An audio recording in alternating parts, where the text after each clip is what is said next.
Tengan todos un buen día. Sean bienvenidos.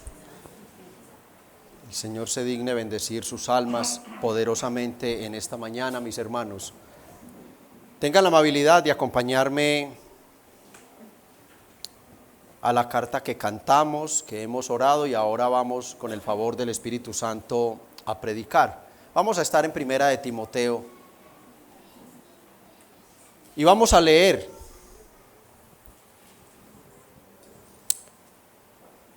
el verso 16. Les pido por favor que se unan y lo leamos a una voz todos. A la una, a las dos y a las tres. Ten cuidado de ti mismo y de la doctrina. Persiste en ello, pues haciendo esto te salvarás a ti mismo y a los que te oyeren. Espíritu Santo, Dios trino con la iglesia, fiel ayudador, consolador, maestro, guía, santificador de todos los fieles. Clamamos a ti por tu ayuda, por tu guía, por tu mantenimiento. Solo tú nos puedes dar la fortaleza, nos puedes mantener en un estado de concentración espiritual para discernir y entender las cosas espirituales. Fiel inspirador de esta porción y de toda la Biblia. Espíritu Santo, hoy es este verso 16, el que tú en tu soberanía y providencia has querido que se exponga a la iglesia.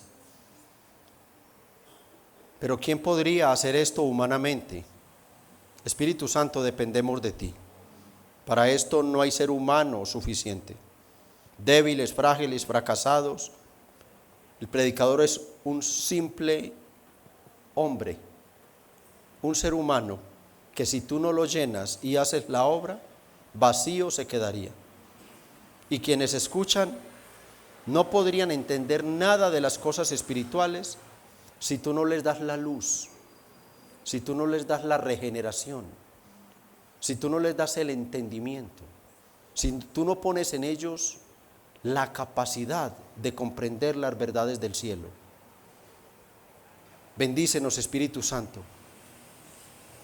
Confiamos en ti. Descansamos en ti y esperamos en ti, Espíritu Santo.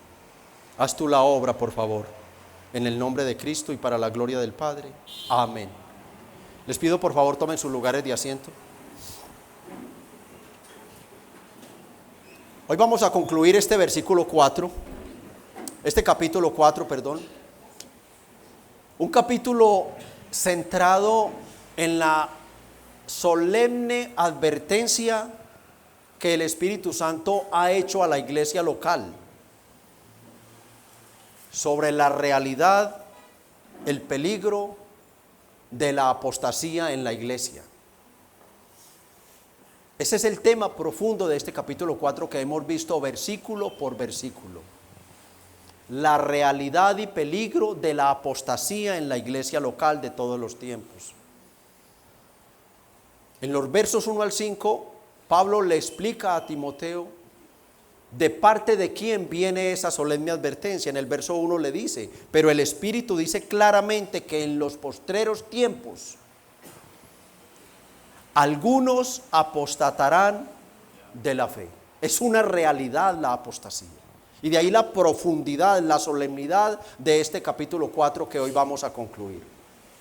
En los postreros tiempos, que son los tiempos que inauguró el Señor Jesucristo con su venida, muerte, sepultura, resurrección y ascensión a los cielos. Ahí se inauguraron los postreros tiempos que terminarán cuando Cristo venga por segunda vez. Durante todo ese espacio de esos postreros tiempos, desde que Cristo vino por segunda vez y se inauguró la iglesia, hasta que Cristo venga, esta solemne advertencia es una realidad para la iglesia de Cristo. Algunos apostatarán de la fe. ¿Qué es apostatar? Es haber conocido con toda claridad el Evangelio de Jesucristo, haberlo comprendido, haber vivido conforme a sus demandas por un tiempo y de un momento a otro dar la espalda e irse tras la mentira del diablo. Es lo que Pablo explica en ese versículo 1. Apostatarán de la fe algunos en estos tiempos, escuchando a espíritus engañadores y doctrinas de demonios. Por tanto, Pablo, ante esta profundidad que hace en los versos 6 al 16, que nos hemos tomado un buen tiempo para explicar versículo por versículo, hasta dando 2 o 3 sermones de un solo versículo, decirle a Timoteo, por medio de sus instrucciones, cuál es la solución para el pecado de la apostasía. La apostasía es la mentira del diablo. ¿Cuál es el antídoto contra la mentira del diablo? La verdad de Dios, la palabra de Dios predicada fielmente. Y por eso desde el verso 6 Pablo empieza a decirle, a recordarle a Timoteo que su deber principal, que el ministerio principal de un pastor es predicar la sana doctrina. En el verso 6 le dice, si esto enseñas a los hermanos. En el verso 11 le dice, esto manda y enseña. En el verso 13 le exhorta, entre tanto que voy, ocúpate en la lectura, la exhortación y la enseñanza. En el verso 14 le exhorta a no descuidar el don de la enseñanza que recibió del Espíritu Santo. En el verso 15 que vimos en el último sermón, le exhorta a ocuparse, a fijar su mente, su corazón en esas cosas y a permanecer en ellas. Hoy concluimos este capítulo 4 con el verso 16 que nos habla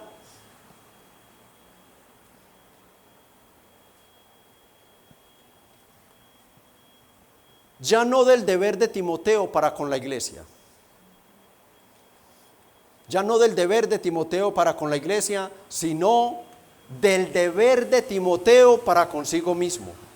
Del deber de Timoteo para consigo mismo. Si ustedes ven el verso nuevamente, Pablo personaliza ahora la exhortación. Ten cuidado de ti mismo. Ya no más enseñanza para la iglesia, ya no más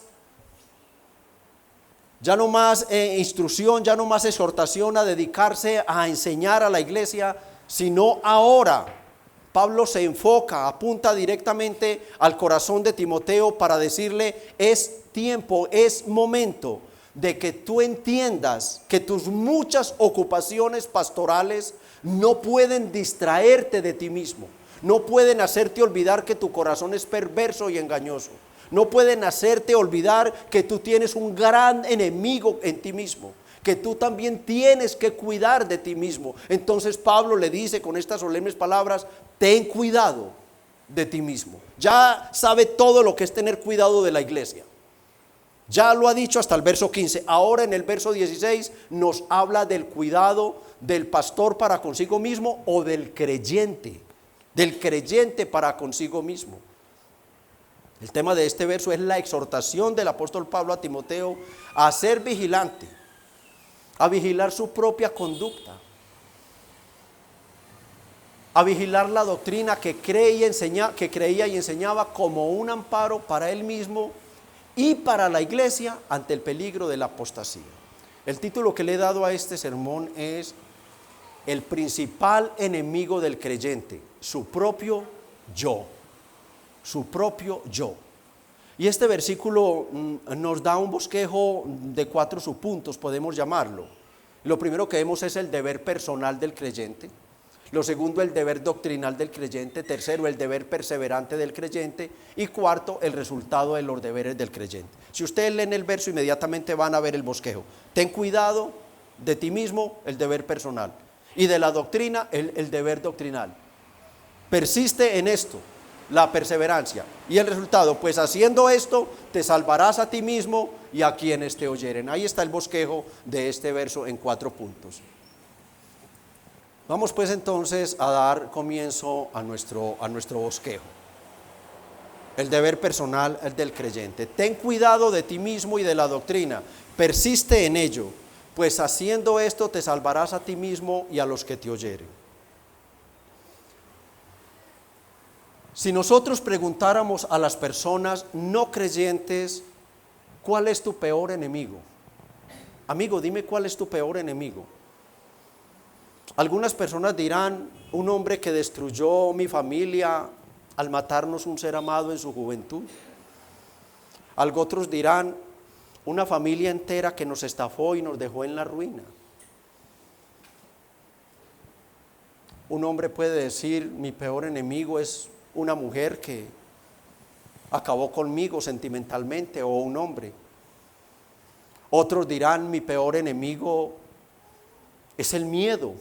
Sufro miedos terribles, miedo a la soledad, miedo a la pobreza, miedo a la oscuridad, miedo a quedarme solo. Otros dirán, mi peor enemigo es el licor y la droga que acabaron con mi hogar, y así sucesivamente dirán muchas cosas. Si preguntamos a los cristianos del común, ellos podrán decir, mi peor enemigo es el mundo, o mi peor enemigo es el diablo. Y hasta de una manera general dirán, mi peor enemigo es el pecado.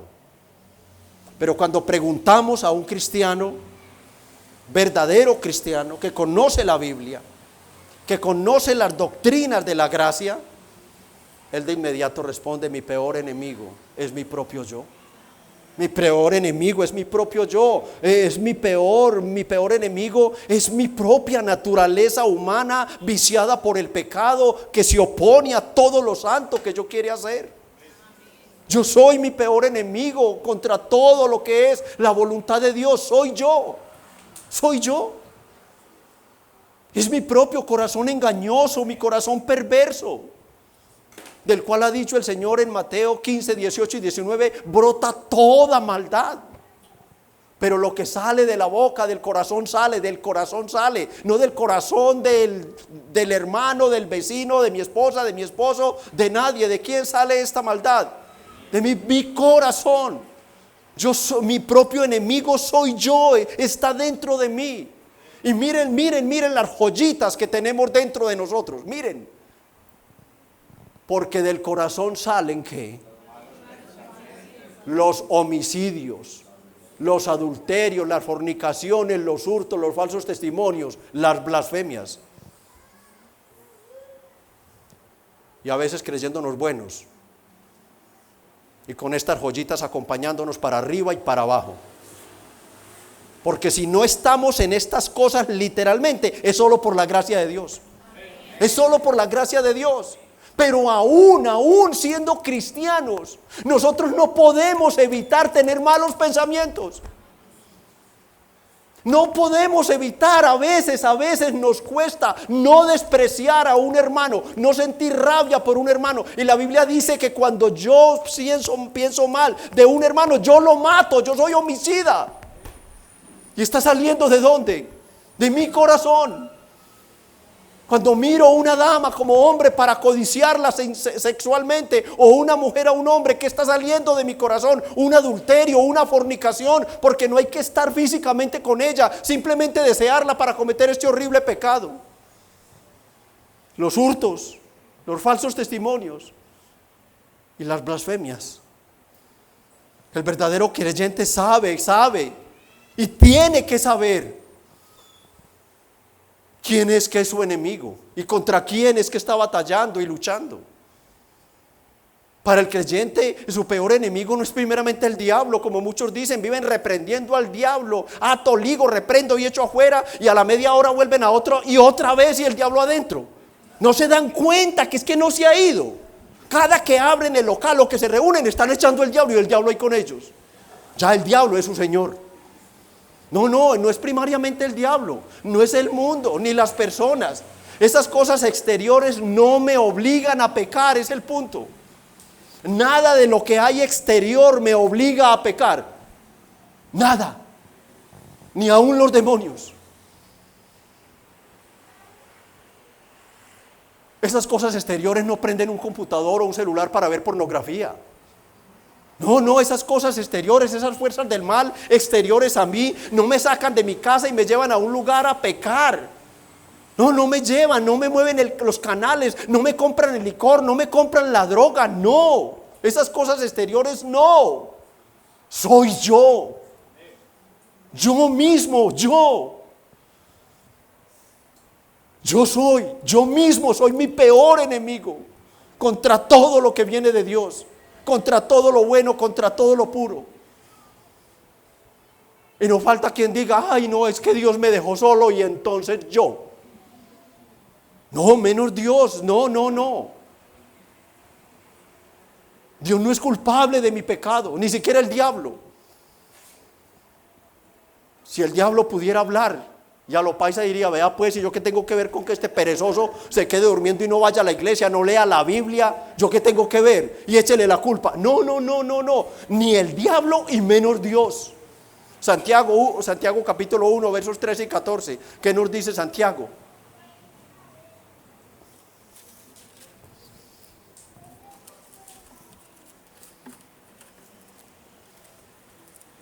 Cuando alguno es tentado, no diga, no se le ocurra, hermano, no se le ocurra, hermana, decir que es tentado. Ya vimos que ni de parte del diablo, menos de Dios, porque Dios no puede ser tentado por el mal, ni él tienta a nadie. Este es el verso que donde está la respuesta. Sino que cada uno, usted y yo, mi hermano, mi hermana, cada uno es tentado cuando de su propia. No es mi esposa, no es mi esposo, no son mis hijos inconversos, no es nadie. Cuando de mi propia concupiscencia soy atraído y seducido. Y vean el verso 15 lo que dice.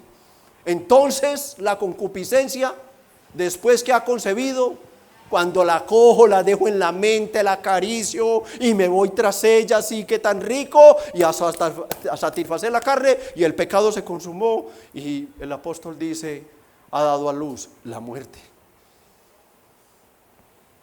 Soy yo quien por mi propia naturaleza pecaminosa decido pecar. Soy yo el que le doy rienda suelta a mi lengua, incluso contra un hermano. Soy yo el pecador, soy yo.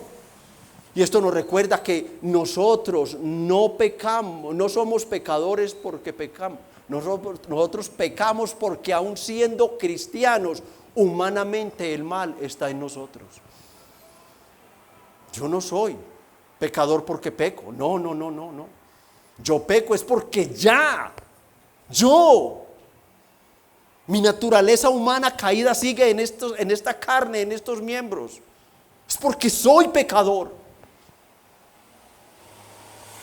Y en todo lo relacionado con la voluntad de Dios, mi peor enemigo, tengo que reconocerlo, soy yo mismo, mi yo humano, un cuerpo viciado por el pecado, un ser malvado, egocéntrico, que se opone a todo lo santo y me incita a que lo satisfaga a él. El Señor en Marcos 14:38 usa un sinónimo, el mismo sinónimo de cuidar. Él ahora usa la palabra es velad, vigilancia.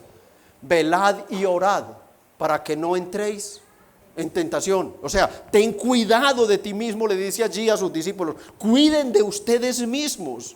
Velen, vigilen, sean sus propios vigilantes. Vigílense. Porque el espíritu siempre está dispuesto, pero la carne es débil. Gálatas 5:17. El deseo de la carne es contra el espíritu y del espíritu es contra la carne, y estos se oponen entre sí para que no hagas lo que quisieres. Vivimos en una santa tensión por no pecar, pero ¿qué resultamos haciendo? Pecando. Vivimos en una santa tensión, así vivimos los cristianos. Vivimos en una santa tensión, en la casa, en el camino, en el bus, en el metro, por donde nos movemos. Estamos en una santa tensión, orando: Señor, líbrame de un pecado repentino. Señor, guarda mis ojos. Señor, santifica mis oídos. Señor, lléname de humildad. Voy a entrevistarme con una persona, no sé cómo va a ser, voy para una fila. Vivimos en una santa tensión por no pecar.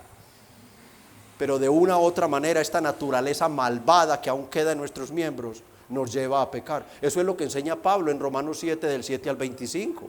Allí Pablo nos explica sobre el conflicto con el pecado que aún mora en los verdaderos creyentes. Veamos los versos 18 y 19 para que tengamos la idea de lo que Pablo mismo, el apóstol, y yo sé que en mí, mire la sinceridad de un cristiano maduro, y yo sé que en mí, esto tenemos que reconocerlo todos, y yo sé que en mí, esto es en mi carne, en la parte humana, no mora el bien, no, porque el querer el bien, ahí está lo espiritual.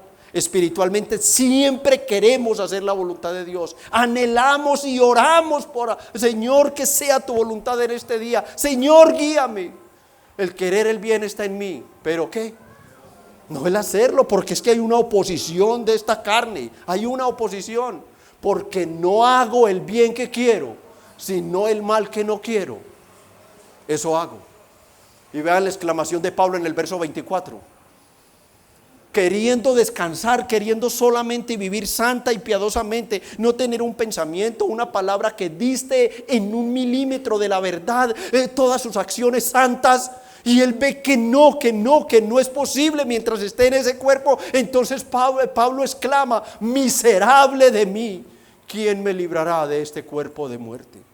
¿Quién me librará de esta concupiscencia que acompaña mi carne? ¿Quién me librará?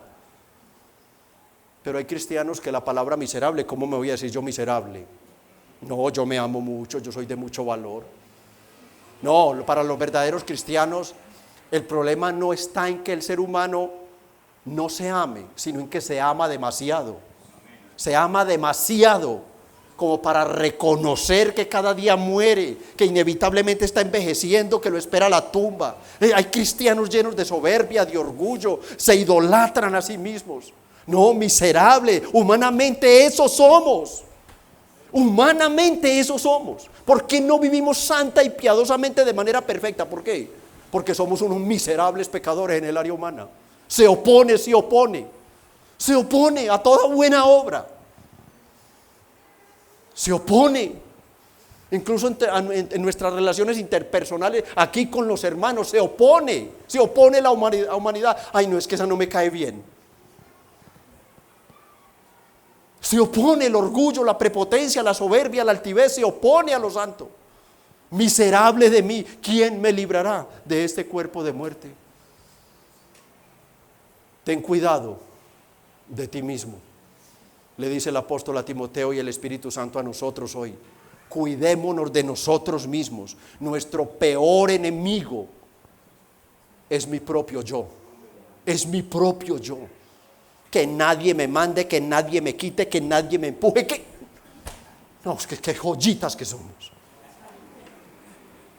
Somos carentes de humildad, ni se diga. Carentes de misericordia para unos con los otros, ni se diga. Codiciosos, amantes de los bienes materiales, ni se diga. Espiritualmente quiero, pero inmediatamente surge la controversia con lo humano. Pero es que si das tanto, pero es que si das eso, pero es que mira, inmediatamente se crea ese diálogo y siempre por lo general termina ganando la carne, que no debería ser así. Pedirle perdón al hermano, reconcíliate con el hermano, no que me hable a mí, que me pida perdón él. Tú te la verás delante de Dios, el día de tu muerte te la verás con Jesucristo. Porque si tu hermano peca contra ti, ¿cuántas veces debes perdonarlo? O sea, por toda la vida, mientras él esté vivo y dependa de ti estar bien con todas las personas, lucha. Pero ahí está el orgullo, ahí está esa malvada parte humana, ahí está, impidiéndonos glorificar a Cristo, impidiéndonos glorificar a Dios. No queremos ser humillados, no queremos nada. O espiritualmente sí. Que el Señor me coja, que el Señor me arrastre, sí. O espiritualmente, Señor, si alguien se burla, critica, murmura, me quita, se lleva, sí. Pero espiritualmente nos hacemos matar por un pedazo de reloj, un pedazo de celular. Nos hacemos matar. Humanamente, inmediatamente. Sale ese tigre salvaje que hay. No, espiritualmente si me van a quitar el saco y quieren la camisita, llévesela. Pero humanamente, ¿por qué te lo vas a quitar? Es que es mío. ¿Y dónde está la gloria de Cristo, amados? Es tu peor enemigo, tu propio yo, tu propio yo. Y esto crea un terrible conflicto espiritual entre lo humano y lo espiritual. Y hasta que no aceptes de verdad que tu principal enemigo como cristiano eres tú mismo, tú no crecerás en nada espiritualmente, en nada. ¿Por qué? Porque siempre vas a tener a quien echarle la culpa de tus fracasos y de tus pecados. Al diablo, al mundo, a la sociedad, a mis padres, a mi cónyuge, a un hermano, a mi jefe, al pastor. No, la culpa de tu pecado la tienes tú. Tú eres el que decides peco o no peco. Así te estén retando a pecar, así te estén ofreciendo el pecado, la decisión para pecar la tomas tú. Tú eres tu peor enemigo. Y es un enemigo tan terrible que no te deja ni de día ni de noche. Vives con él, duermes con él, trabajas con él, comes con él. Es un enemigo cruel. Y por eso es que teniendo el santo equilibrio nosotros les decimos, tienes que aprender a odiarte a ti mismo. Teniendo el santo equilibrio lo decimos y lo enseñamos, hay que hacerlo y hay que ponerlo por obra. No amarnos tanto, dejar de darle tanta satisfacción a nuestra carne, teniendo el santo equilibrio de que aunque este cuerpo está viciado de maldad, es el templo del Espíritu Santo. Esos son misterios. Y yo tengo que encontrar en oración, estudio y meditación el santo equilibrio para saber cómo es que me tengo que despreciar, en qué áreas es que yo me tengo que odiar. Y hoy ha quedado claro, es mi área pecaminosa la que yo tengo que odiar de mí mismo. Yo tengo que odiarme a mí mismo por esta parte pecaminosa que me acompaña y me acompañará hasta el final de mis días. Y esto demanda que yo tenga que tener cuidado de mí mismo.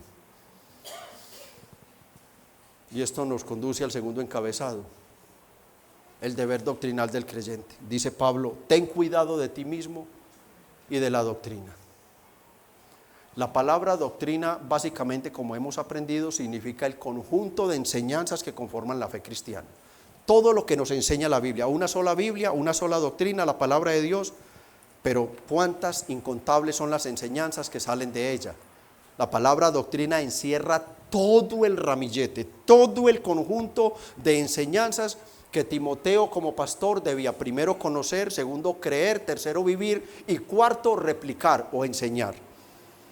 Esa era toda la doctrina. Él tenía que tener cuidado como pastor no solo de lo que estaba enseñando, esa doctrina él se la tenía que aplicar a sí mismo. Ten cuidado de ti mismo y de la doctrina que crees, que vives, que practicas y que enseñas. Ten cuidado que esa doctrina no tenga ninguna contaminación, Timoteo. Ten cuidado que no tenga ninguna desviación, Timoteo. Ten cuidado porque una sola desviación de esa doctrina y no salva a nadie.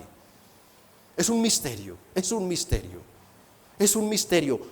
Puedo creer, si fueran 199 doctrinas esenciales, y una sola que yo contamine, me contamina todo. Es una unidad, es un bloque.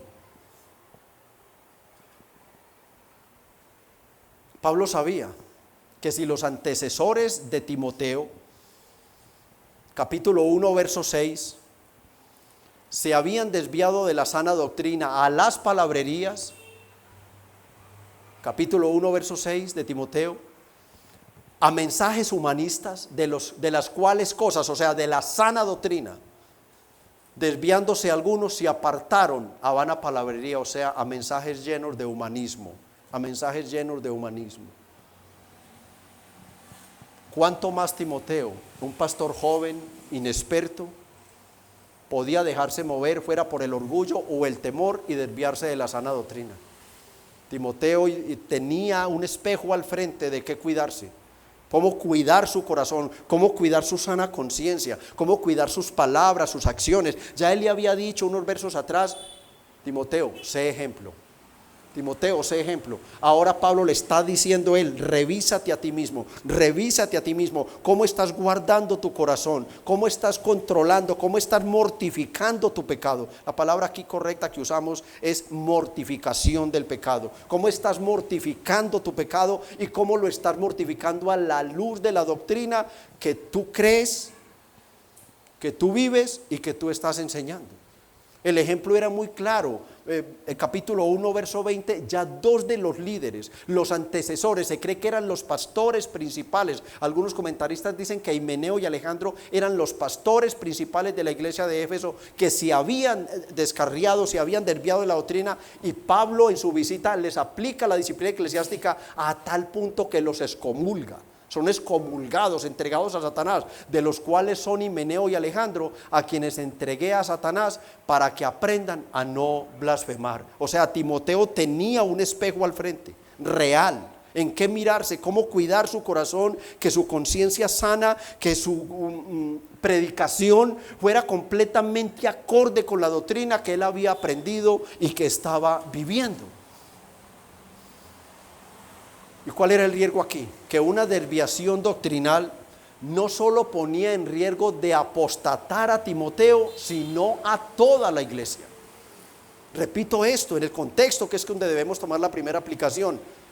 El riesgo era que una desviación doctrinal no solo podía llevar a Timoteo a convertirse en un apóstata, sino a toda la iglesia.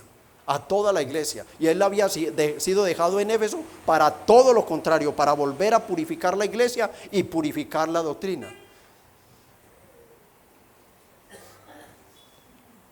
Si Timoteo no veía efectos transformadores en su vida, entonces no podía esperar transformaciones en la iglesia. Siempre hay una correspondencia entre la piedad, la santidad y la doctrina. Siempre tiene que ser así. La sana doctrina recibida, aplicada correctamente, va a producir vidas santas, vidas piadosas y consagradas a Dios. Una sana doctrina produce vidas sanas, tanto en el pastor como en la iglesia. Y por eso Pablo apremia a Timoteo a no olvidarse, sino a tener cuidado tanto de sí mismo como la doctrina. Y esto va para todos los creyentes. Hermanos, todos los creyentes debemos revisarnos a nosotros mismos, revisarnos a la luz de la Biblia. Recuerden, el capítulo que estamos concluyendo es el capítulo solemne que nos habla de la realidad de la apostasía en la iglesia local. Ese es el capítulo que estamos cerrando en esta mañana. Y todos los creyentes debemos revisarnos a la luz de la palabra. No le hagas caso a tu perverso corazón, no le hagas caso. Ay, es que no, es que yo pienso, no. Mire a la luz de la Biblia y encuentre las marcas de regeneración y conversión que hay en usted. Mírelas a través de la Biblia. Ella no lo va a engañar, no la va a engañar. Ella lo va a descubrir y le va a decir: sigue así, fortalécete en esto, o ten cuidado y vuelve al camino. Arrepiéntete y vuelve al camino, que estás en peligro, estás cerquita de apostatar. La Biblia te lo dirá. A la luz de la palabra, ¿cómo está mi vida frente a la doctrina que creo y que recibo constantemente en mi iglesia? ¿Cómo está mi vida frente a esa doctrina? Porque es que, bueno, gloria a Dios, podemos decirlo, en medio de nuestros errores y defectos, porque no hay nada perfecto en esta tierra, estamos en una iglesia bíblica, en una iglesia de sana doctrina. Pero entonces, si yo lo digo con esa convicción, mi vida debe ser acorde con esa doctrina que yo estoy recibiendo y que yo digo que creo. O sea, si tú tienes acá 6 meses o 1 año, ya es hora de que tú hayas visto cambios en tu conducta.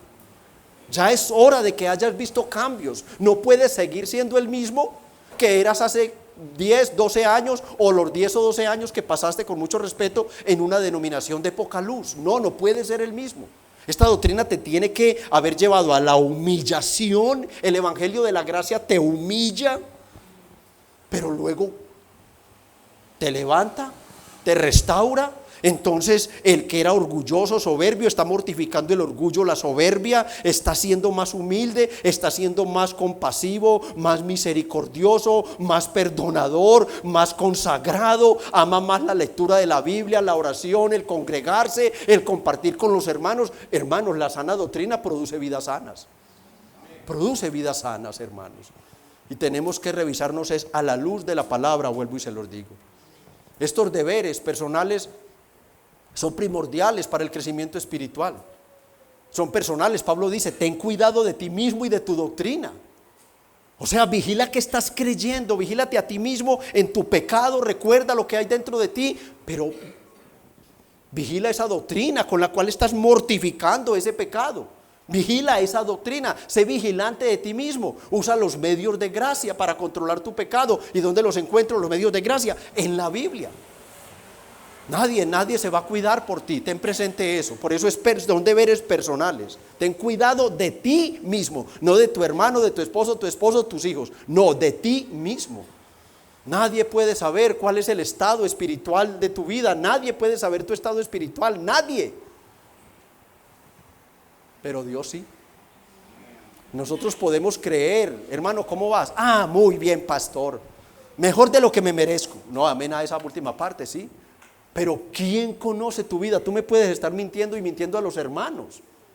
Dios la conoce, pero no te engañes más, no te engañes. Al terminar este capítulo, anhelo y deseo que la humildad invada tu corazón y corras a Cristo y te reconcilies si es que estás alejado, que haya un verdadero deseo en tu corazón por odiar el pecado, por amar la santidad sin la cual nadie verá a Dios, que hayan verdaderamente cambios de conducta al terminar este capítulo.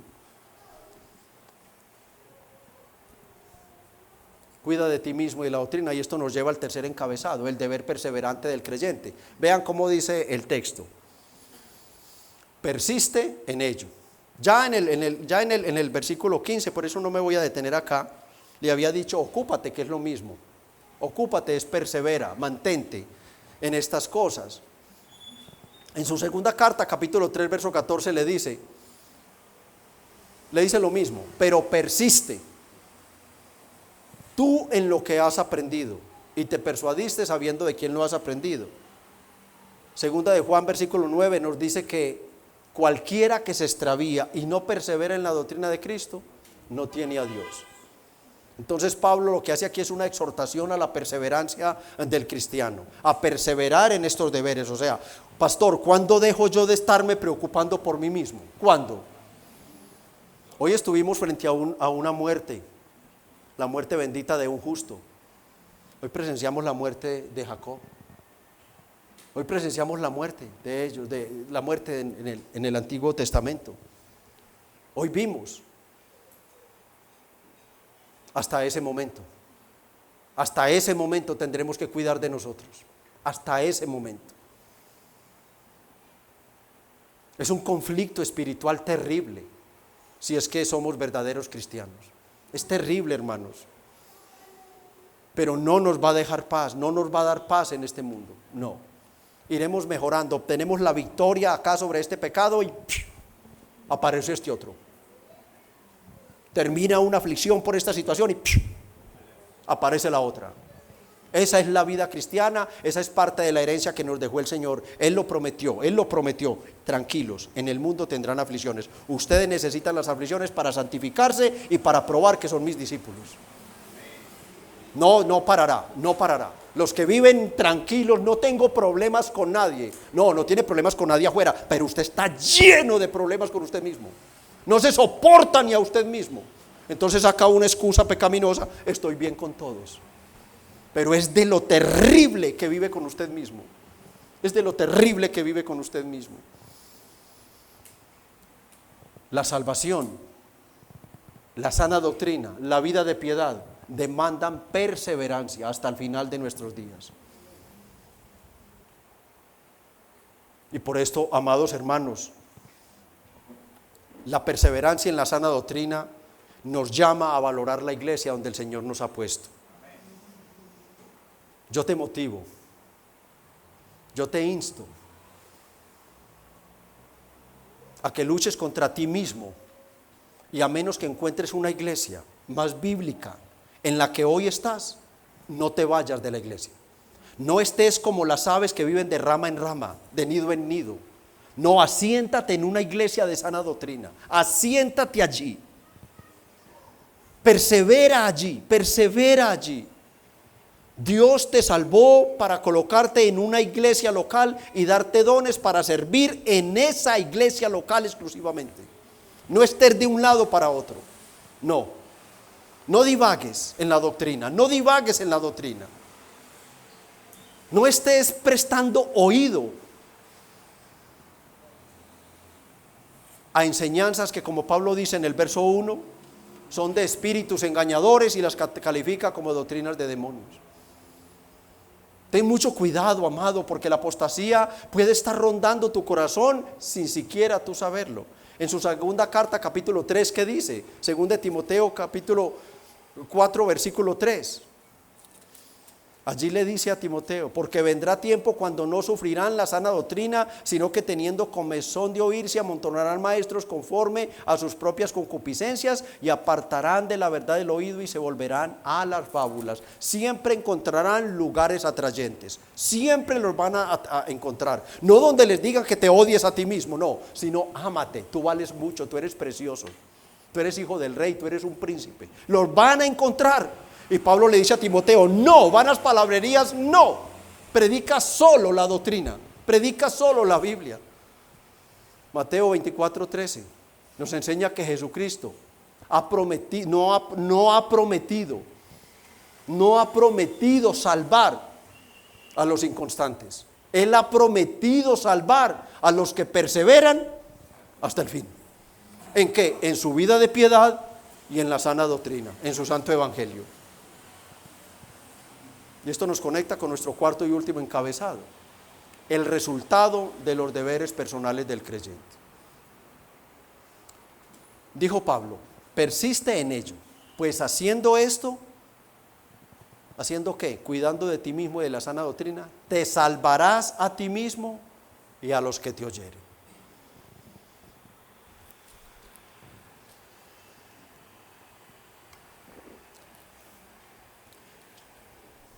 Puede estar alguien pensando ya en este momento: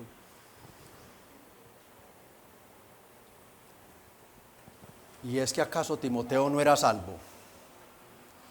Este es un versículo realmente que ha causado cierta controversia en lo que pude estudiar, porque es un versículo que usan realmente las personas, las sectas, porque quienes enseñan salvación por obra son sectas diabólicas, para decir: miren que el apóstol Pablo le está diciendo a un pastor incluso: tienes que hacer esto para ser salvo, tienes que hacerlo.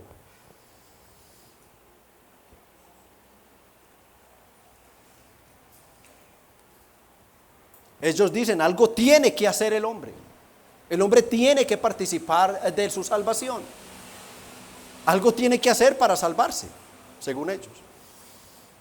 Pero no voy a detenerme acá.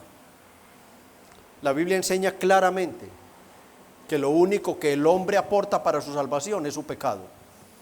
Vean Efesios 2:1. Y Él os dio vida a vosotros cuando estabas muertos en delitos y pecados. Lo único que el hombre, el ser humano, aporta para su salvación es su completa incapacidad espiritual para hacer algo por salvarse. Está muerto.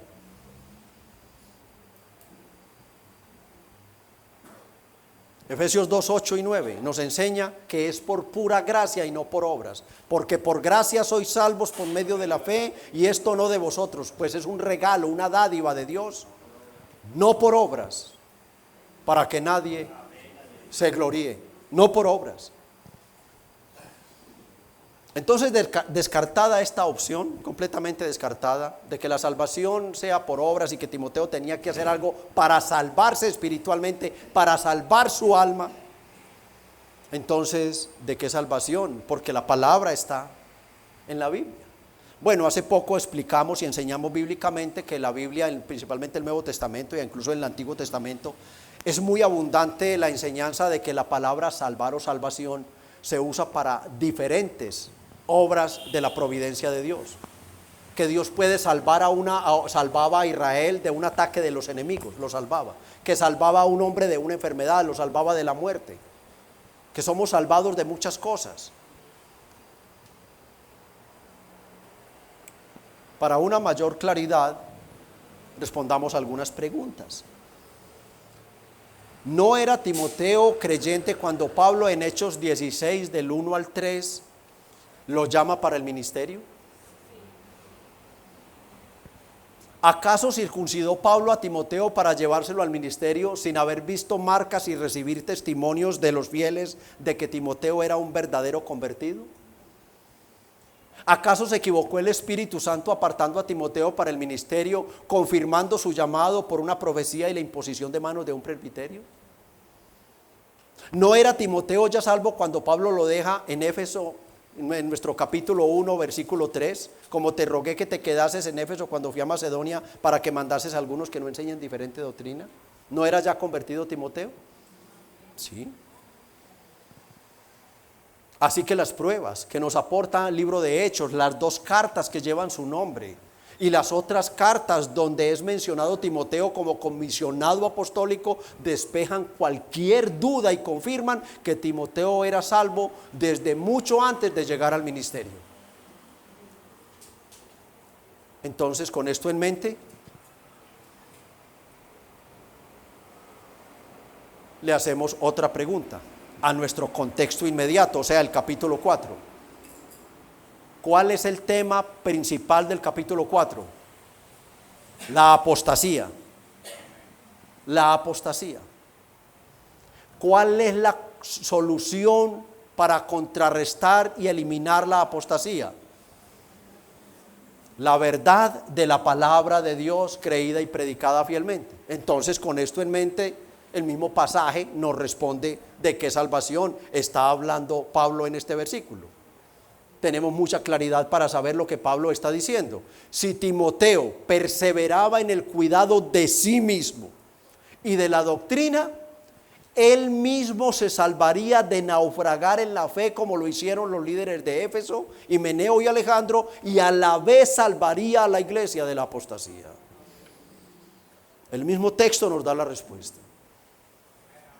Vuelvo a repetirles, si Timoteo perseveraba en su vida de piedad,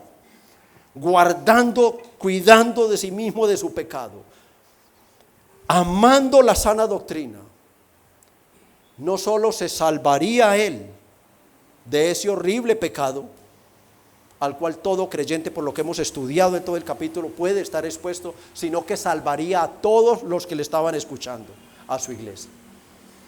Pero teológicamente hay una aplicación. Teológicamente hay una aplicación. Los comentaristas están de acuerdo en que esta otra aplicación debe mencionarse. Y es la aplicación que tomamos de estas palabras. Haciendo esto te salvarás a ti mismo y a quienes te oyeren. O sea, a su iglesia. Y la aplicación es, desde el momento en que nosotros somos regenerados, convertidos, o sea, salvados en Cristo, desde ese momento somos salvos una vez y para siempre. Amén. Amén. Pero esa salvación que recibo por gracia, una vez y para siempre, es tan profundamente perfecta que inmediatamente soy sellado con el Espíritu Santo. Pero esa salvación perfecta y eterna tiene que dar frutos visibles, amada iglesia. Tiene que dar frutos visibles. Salvos por gracia, sí, pero salvos para buenas obras, conforme a Efesios 2:10. Porque somos hechura suya, creados en Cristo Jesús para buenas obras, las cuales Dios preparó de antemano para que anduviésemos en ellas. Esas obras no son simplemente palabras. No. El creyente es salvo porque por gracia sois salvos por medio de la fe, y esto no de vosotros, pues es don de Dios, no por obras para que nadie se gloríe. Porque somos hechura suya, creados en Cristo Jesús para buenas obras, las cuales Dios preparó de antemano para que anduviésemos en ellas. O sea, mi salvación por gracia se demuestra con mis obras visibles. Por eso te decía ahora, tienen que haber cambios en ti si eres un verdadero cristiano. Tienen que haber cambios. Eso no es simplemente yo dejé de emborracharme. No, yo conozco multitud de personas, hombres principalmente, que la esposa le dice: si te vuelves a emborrachar, te abandono. Y la ven tan firme que dejan de beber. O van donde el médico y le dice: te va a agarrar una cirrosis y te va a matar, y dejan de beber. No se trata de eso. No se trata de dejar ciertos pecados. No. Se trata de una comunión con Cristo. Se trata de haber creído en Cristo, arrepentirte de tus pecados, odiar tu pecado, odiarlo, amar la santidad y vivir para la gloria de Dios. Oh, no de manera perfecta, pero sí de manera correcta ante el Evangelio, mis hermanos. Tienen que haber unas obras. Y esto es lo que Pablo aquí puede también estarle diciendo a Timoteo: Timoteo, confirma tu salvación y la de tu iglesia. Confírmala. Que ellos vean, Timoteo. Y que tú tengas la paz y la tranquilidad, Timoteo, de que tú eres salvo y que tu iglesia es salva, porque tú estás teniendo un cuidado profundo de tu propio pecado y estás perseverando en la sana doctrina. Tú tienes que demostrar. ¿Por qué, hermano? Santiago 2:26 dice que la fe sin obras, ¿qué? Es falsa. Es una fe humana. Es una fe humana. Por tanto, el resultado de esa vigilancia personal y de la doctrina debe producir de forma interna. O sea, yo me pongo frente a la Biblia en mi oración personal, en mi devocional personal. Yo primero, la Biblia me hace ver mis debilidades, me hace ver que no es por mí mismo. Yo veo a Cristo crucificado, yo lo veo a Él, veo sus promesas y mi conciencia sana. Mi conciencia sana es usada por el Espíritu para decirme: ten paz. Tú eres un hijo de Dios, tú eres una hija de Dios. Tú estás viviendo en una mortificación de tu pecado, tú estás buscando la gloria de Cristo. Tú sabes que el camino estrecho te lleves al cielo y amas ese camino angosto, y esa puerta estrecha se volvió una obsesión para ti. Tú no quieres otra cosa, tú no quieres nada, tú quieres entrar por esa puerta estrecha, tú quieres, y tú sabes que no podrás por ti mismo, pero que por la obra de Cristo esa puerta está abierta para ti. O sea, hay muchas formas de que tú puedas ver que realmente eres un alma de Dios. Hay una forma de verlas. Internamente sí, y visiblemente, y exteriormente. Hermanos, mi comportamiento, mi conducta de vida en mi casa, que si los diáconos van a tu casa, o sea, ellos puedan ver, preguntarle a tus familiares no creyentes y decir: este hombre o esta mujer es distinta, pastor, es distinta, pastor. Una vez pasé una tristeza porque me tocaba a mí hacer unas llamadas. Hacíamos un trabajo de vecindario para algunos testimonios en la iglesia central, y llamé y me contestó una hermana de ese hermano y me va diciendo: pues ese será pastor en la iglesia, porque aquí es un demonio. No, ¿cómo es tu conducta en tu casa, en tu familia, en tu empresa, en tu universidad, en tu oficina? ¿Cómo es el tema? A ver, ¿cómo es el tema?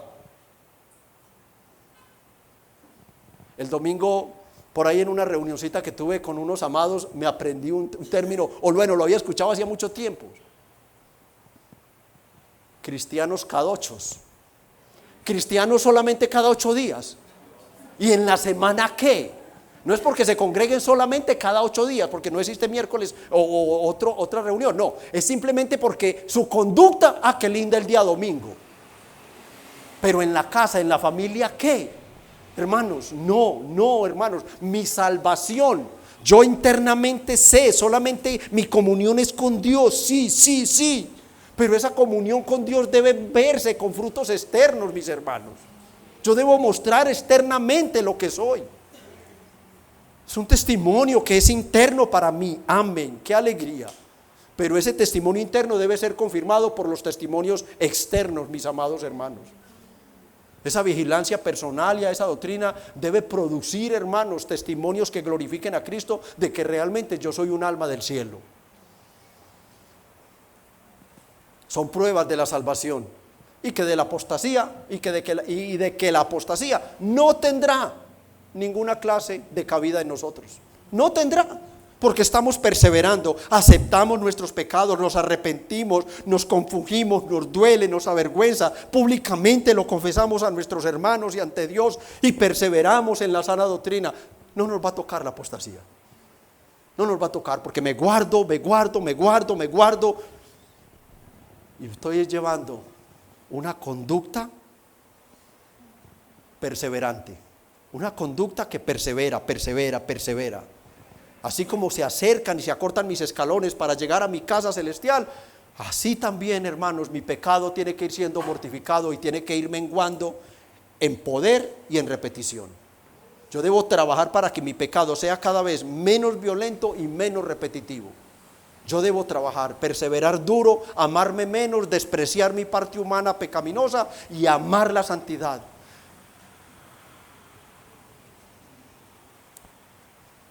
Para concluir, ¿puede un verdadero creyente apostatar del Señor? Los verdaderos creyentes responden: nunca, jamás. Ellos están unidos a Cristo, sellados con el Espíritu Santo. Jamás un verdadero cristiano, elegido, predestinado, llamado, sellado con el Espíritu Santo, que ha recibido la regeneración interna del poder del Espíritu, que ama la santidad, que odia el pecado, que busca la voluntad de Dios, que busca cada vez servir amando más a Jesucristo y a sus hermanos, jamás apostatará. Pero no solo porque lo experimentamos, esta es la salvación, la convicción experimental de mi salvación, sino, hermano, porque es que la Biblia lo asegura. Romanos 8, 38, 39, ¿qué nos dice Romanos 8? Por lo cual estoy seguro, o sea, miren la palabra, estoy seguro. No, si usted ha creído en Cristo, no dude de su salvación, ya no dude más, ya no más, ya sabe, oh desdichado de mí, hay pecado en mí, sí, pero no puedo dudar de mi salvación. No, esos miserables pecados no me van a dañar mi salvación, no me la quitarán. No. Por lo cual estoy seguro que ni la muerte, ni la vida, ni ángeles, ni principados, ni potestades, ni lo presente, ni porvenir, ni lo alto, ni lo profundo, ni ninguna otra cosa creada nos podrá separar del amor de Dios que es en Cristo Jesús, el Señor nuestro. Hay seguridad de salvación para quienes han creído en Jesucristo. Hay seguridad de salvación. Oh, si fuera, es que yo seré salvo cuando deje de pecar. Se quedó sin salvación. Usted dejará de pecar cuando parta, igual que el pastor, a la gloria de Dios. Pero cada momento nos arrepentimos, cada momento lo mortificamos, lo confesamos y descansamos en la obra de Cristo, mis hermanos. Filipenses 1:6 dice: estando persuadido de esto. Esta es la preservación de Dios. Dios preserva a su pueblo para que su pueblo persevere hasta el final. Estando persuadido de esto, que el que comenzó en vosotros es Dios, la buena obra la perfeccionará para el día de Jesucristo. Él está trabajando en esos seres oscuros, negros, manchados. Él está obrando una obra perfecta. ¿Qué dice Judas 24? Judas 24: y aquel que es poderoso para guardarnos sin caída y presentaros sin mancha delante de su gloria con gran alegría. Hermanos, los verdaderos creyentes jamás caerán de la gracia. Jamás, mis amados, jamás, amados. Dios los preserva y ellos perseveran en base a esa preservación. Pero como hemos visto el día de hoy, esa seguridad de salvación solo puede tenerla quienes perseveran teniendo cuidado de sí mismos y de la sana doctrina, perseverando. Mis amados, el hecho de que Timoteo tuviera que cuidar de la iglesia, Timoteo tuviera que cuidar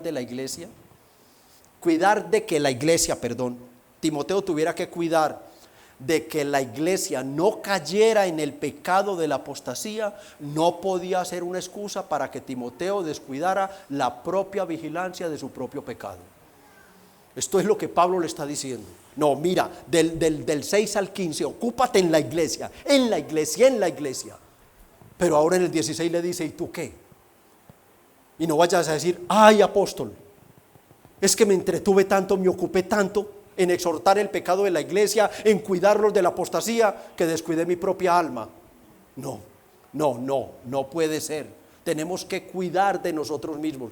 Mi hermano, mi hermana, escucha por favor, que tus muchas ocupaciones por fuera de la iglesia, Hermanos con 2 y 3 trabajos. ¿Será que si tienes uno solo te mueres de hambre? Hermanos con 2 y 3 trabajos y aparte de eso estudiando. ¿Por qué querer abrazar tanto de una vez?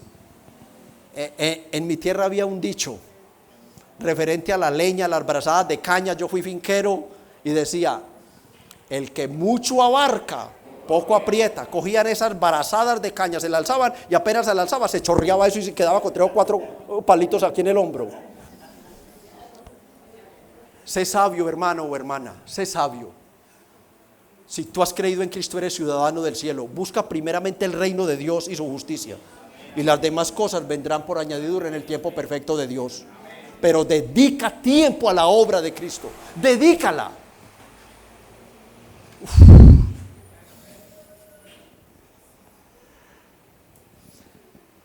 Disculpen, pero tengo que decirlo. Pastor, es que como estoy tan joven tengo que aprovechar. No, hoy hace 8 meses exacticos Dios se llevó una jovencita hermosa que vivía y se sentaba allá atrás.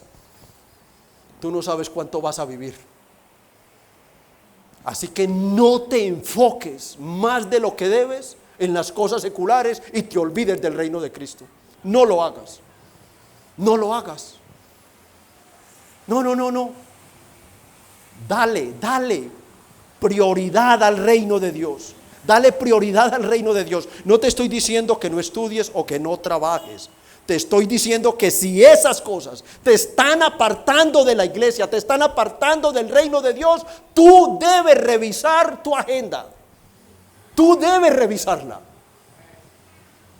Porque tú no sabes cuáles son los tiempos de Dios para ti. Tú no lo sabes. Y Él nos ha mandado estrictamente a su pueblo que contemos de tal manera nuestros días que temamos. Aprovechemos el tiempo y abramos un espacio en nuestras agendas para servir al reino, para congregarnos miércoles, domingo, preparando nuestras almas para nuestra morada celestial. Amada iglesia, es verdad, la vida cristiana se desarrolla en medio de un conflicto espiritual terrible, y no solo por el diablo, el mundo, la sociedad anticristiana en la que vivimos, sino por el enemigo personal que tenemos dentro de nosotros, nuestro propio yo, al cual tenemos que mortificar. Y como algunas veces les he dicho, dale hasta con el palo de la trapera, metelo en el balde, metelo en el baño, hacer lo que sea, pero mortifiquemos el pecado, mis hermanos. Día y noche nos acosa, día y noche, pero hay esperanza. Esta vigilancia, esta atención por no pecar terminará un día, mis hermanos. Pablo en su lucha vio la victoria. Allá en Romanos 7, él dijo en Romanos 7, 24 y 25, en el 24 expresa: miserable de mí, ¿quién me librará de este cuerpo de muerte? Y luego encuentra la respuesta mirando a la cruz. Gracias doy a Dios por Jesucristo. Gracias doy a Dios por Jesucristo, Señor nuestro. Y el capítulo 8, ¿cómo lo inicia? ¿Cómo inicia el capítulo 8? Ahora pues, a pesar de ese conflicto, a pesar de mi pecado remanente, a pesar de que resulto haciendo lo contrario a lo que Dios quiere, ninguna condenación hay para el que está en Cristo Jesús. Ninguna. Pablo está diciendo: ni este pecado mío me puede robar mi salvación y mi gozo. Cristo murió por mí y eso me basta. Y a ti te debe bastar para tener paz, para tener gozo, para tener dicha, para perseverar en medio de las aflicciones, las tristezas, las penas, las angustias y todo lo demás. Persevera, mi hermano, en cuidar de ti mismo, en buscar de Cristo, en amar la doctrina, que un día tú recibirás la recompensa. Vean lo que dice Santiago 1:11. Santiago 1:12. Bienaventurado el varón que soporta la tentación, porque cuando haya resistido la prueba, ¿qué pasará con él? Recibirá la corona de vida que Dios ha prometido a los que le aman. Si Dios no negó ni a su Hijo Jesucristo, ¿cómo no nos dará juntamente con él las demás promesas? Persevera que te espera la corona de gloria, te espera la dicha en el cielo, mis hermanos. No hay ninguna clase de dificultad o de peligro para un alma que ha creído en Cristo. Primera de Juan 3:3 nos dice que para eso se manifestó el Hijo de Dios. Para eso se manifestó el Hijo de Dios, para deshacer las obras del diablo. La victoria de Cristo es tu victoria, mi hermano, mi hermana. Romanos 8:37 nos dice, ¿qué nos dice Romanos 8:37? Antes, en todo esto que nos va a tocar vivir hasta el día de nuestra muerte, hasta el día de nuestra muerte nos tocará vivir y luchar ferozmente contra todo esto. Pero antes, en vez de perderse la salvación, antes en todas estas cosas, somos más que vencedores por medio de aquel que nos amó. ¿Qué nos está diciendo el Espíritu Santo? Que la victoria de Cristo es la victoria de la iglesia. La victoria de Cristo es tu victoria sobre el pecado, sobre el mundo, sobre Satanás y sobre la misma muerte. Tú reposarás en gloria, tú llegarás al cielo porque Dios lo ha prometido, mis hermanos. Y a los amigos que están aquí, amigo, hoy te invito a creer en el Señor Jesucristo. Cree en Jesucristo para tu salvación, cree que Él murió en una cruz para pagarle a Dios por tus pecados. Solo tienes que creerlo. Dios ha prometido que a todo el que cree en su Hijo tendrá vida eterna. Ven a Cristo, amigo, ven a Cristo, confía en Jesús y serás salvo. Les pido por favor inclinen su rostro en una breve oración. Amado Señor, Dios Todopoderoso y Eterno, venimos delante de ti a darte gracias por tu misericordia. Nos has concedido cerrar un capítulo más de esta maravillosa carta. Nos queda agradecerte y suplicarte que añadas bendiciones a la palabra. Añádele bendiciones, Señor, a este capítulo que hemos terminado, que quede grabado en nuestra mente, en nuestro corazón, que hay un peligro latente dentro de las iglesias y que solo una iglesia fiel a tu palabra, aferrada a tu palabra, una iglesia humilde, sincera, que ama la santidad, que su vida la vive en el marco de las Sagradas Escrituras, que solo los humildes de corazón que aceptan la palabra predicada como es, no de hombres, sino la palabra de Dios, ellos serán guardados de este horrible pecado. Oh Señor, gracias te damos por darnos esta dicha de poder mirarnos a través de tu palabra, recibir de tu Espíritu lo que quieres que se le transmita a la iglesia y hacer tu obra en cada uno de ellos. Gracias te damos, Padre, por este tiempo. Gracias por este capítulo 4, encomendando desde ahora el capítulo 5, donde estaremos viendo las instrucciones que Pablo le da a Timoteo para que sepa cómo conducirse en sus relaciones sociales con todos sus hermanos en la iglesia del Señor. Oh, gracias te damos, Padre. Te alabamos y te bendecimos. En el nombre de Cristo. Amén.